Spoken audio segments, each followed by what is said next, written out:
ये division method होता है। चलिए अब हम नेक्स्ट टॉपिक पे चलते हैं जो कि है एचसीएफ। लाइक एक एग्जांपल ले लेते हैं। एचसीएफ हमें निकालना है 20, 28 एंड 36 का। First of all we have to find all the numbers prime factors. हमें सभी नंबर्स के प्राइम फैक्टर्स फाइंड करने हैं और फिर उसमें कॉमन फाइंड करना है, ठीक है। तो चलिए हमने डिवीजन मेथड से हम करते हैं क्योंकि इसमें तो थोड़ा सा मुश्किल हो जाता है ट्री मेथड से, तो हम डिवीजन मेथड से स्टार्ट करेंगे।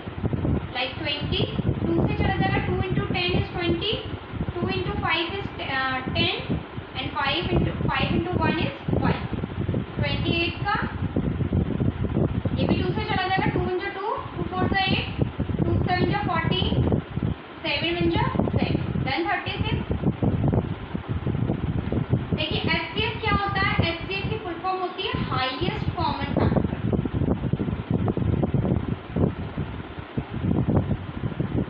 ठीक है।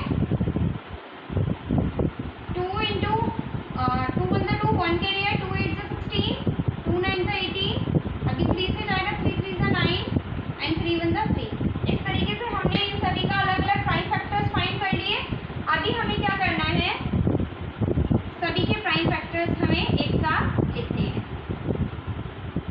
20 के प्राइम फैक्टर्स क्या क्या है, 2 इंटू 2 इंटू 5, 28 के 2 इंटू 2 इंटू 7, 36 का 2 into 2 into 3 into 3। Okay, now अब हमें क्या करना है, we have to find the common numbers in all the three. You have all the same numbers in all the three numbers, okay. Like इसमें 2 common है, इसमें भी 2 कॉमन है, इसमें भी 2 कॉमन है, तो ये इन सब में 2 कॉमन है ना, तो इसको हम 1 टाइम 2 लिख लेंगे। देन अगेन इसमें भी 2 2 2, दोनों में 1 1 टाइम 2 आ रहा है, तो एक बार और हमने 2 लिख लिया। और कोई नंबर है जो तीनों में कॉमन है, नहीं है ना, तो यस। अब इसको मल्टीप्लाई करिए, 2 2 जा